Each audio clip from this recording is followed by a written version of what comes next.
Relocation through a wife's eyes. A flight from war, a return to memory.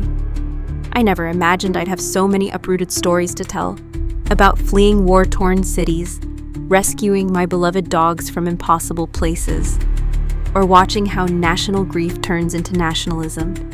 And yet here I am, setting down the events that carried my husband away from home, then drove me to follow. These pages capture our journey, from a grandmother's wartime letters hidden in an attic trunk to modern train rides across Kazakhstan. Some chapters will reflect on the extraordinary lengths I took to keep our dogs safe in transit, while others will face a reality where everyday people are coaxed into nationalist views.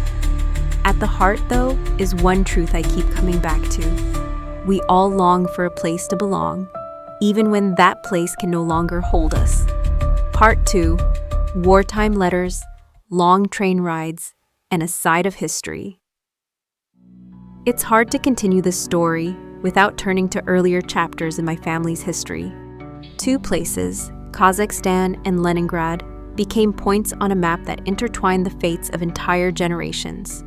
In our family archives, letters and photos still preserve the memory of those tumultuous years. World War II tore into my husband's mother's life when she was still a child. She, her parents, and her sisters found themselves in besieged Leningrad.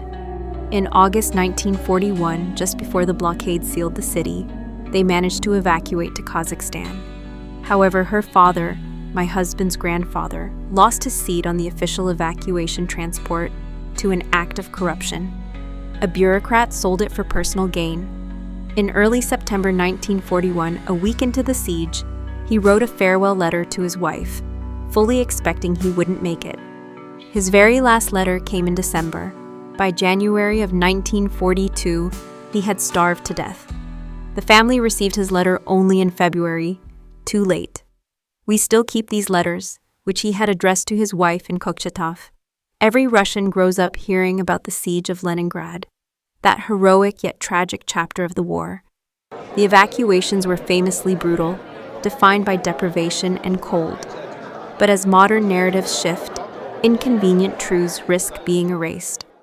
I often wonder which memories might vanish if they contradict the new official line. Even as Leningrad was starving, the Soviet authorities launched what they called Operation Lentil. Hundreds of thousands of Chechens and Ingush in the North Caucasus were forcibly deported to Kazakhstan and Kyrgyzstan. The stated reason was alleged collaboration with Nazi Germany, but many historians see it as a tactic to solidify central control over a restless region.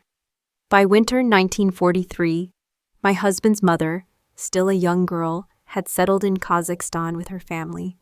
One day, they saw trainloads of deported families being left on the open steppe, with no food or shelter. Though my husband's mother's family had next to nothing themselves, they tried to help. The conditions were merciless, though. Almost no one survived. This stark memory has become a permanent part of our family's story. In 2022, echoes of that history came rushing back. Like his mother in 1940, my husband traveled by train to Kazakhstan, fleeing today's upheaval. In his compartment were two young men from Chechnya, a region that has also endured deportation, plus two devastating wars in the 1990s. Relations between Chechnya and Russia remain strained to this day. When my husband asked, "Do you remember what happened in the 1940s?" they simply replied, "Yes, we remember." That short exchange bridged decades of shared grief.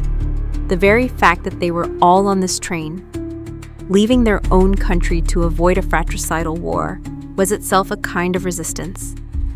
By acknowledging the terrible history of deportation, my husband affirmed that he recognized a shared moral bond between him and those two Chechen men.